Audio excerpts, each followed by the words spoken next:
আসসালামু আলাইকুম ওয়া রাহমাতুল্লাহ। বিসমিল্লাহির রহমানির রহিম। ভাই ও দোস্ত, বুজুর্গ, যে আমাদের মধ্যে অনেক সময় দেখা যায় কি যে আমাদের ইবাদতের মধ্যে অনেক গাফিলতি আছে, অলসতা আছে। পাঁচ ওয়াক্ত নামাজ আমরা সঠিকভাবে আদায় করি না। রোজার সময় অনেক সময় রোজার মধ্যে দুর্বলতা এসে যায়।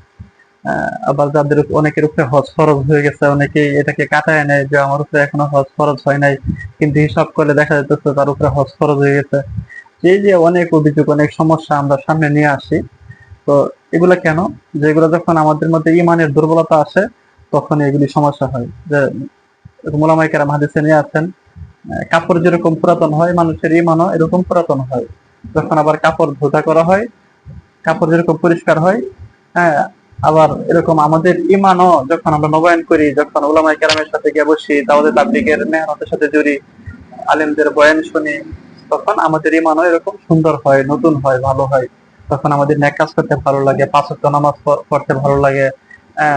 এরকম নফল, সুন্নত, এরকম ওয়াজিব, এগুলোর মধ্যে অনেক গুরুত্ব আইসা যায়। আর কি হয় যে নেক আমল করতে আনন্দ লাগে।